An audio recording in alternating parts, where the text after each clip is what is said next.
Hello everyone. தம்ப்நெயில்ல பார்த்திருப்பீங்க sentences அதனுடைய translation தான் இப்ப பார்க்க போறோம். பார்க்கலாமா? அவனையெல்லாம் திருத்தவே முடியாது அப்படிங்கிறத he cannot be corrected at all அப்படின்னு சொல்லலாம். he cannot be corrected at all. Next அவன் திருந்த மாட்டான் அப்படிங்கிறத he will not change. he will not change. Next அவன் திருந்தவே மாட்டான். அவன் திருந்த மாட்டான் அப்படிங்கிறது he will not change.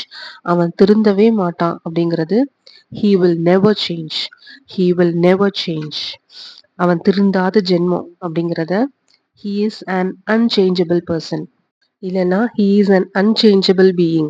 he is an unchangeable being அப்படின்னு சொல்லலாம். அவனை திருத்தவே முடியாது அப்படிங்கிறத நம்ம அட்வான்ஸ்ட் இங்கிலீஷ்ல he is incorrigible அப்படின்னு சொல்லலாம். he is incorrigible.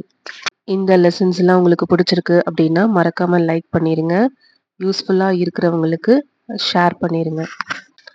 இந்த மாதிரி சென்டென்சஸ் எல்லாம் நம்ம ஸ்போக்கன் இங்கிலீஷ் புக்ல அவைலபிளா இருக்கு. இதுல 1000 சென்டென்சஸ் இருக்கும். தமிழ் டு இங்கிலீஷ் டிரான்ஸ்லேஷன் ஃபார்மேட்ல புரியுற மாதிரி எழுதியிருக்கேன். உங்களுக்கு வேணும் அப்படின்னா ஸ்க்ரீன்ல தெரியிற நம்பருக்கு வாட்ஸ்அப் பண்ணி ஆர்டர் பிளேஸ் பண்ணிக்கோங்க. தேங்க்யூ.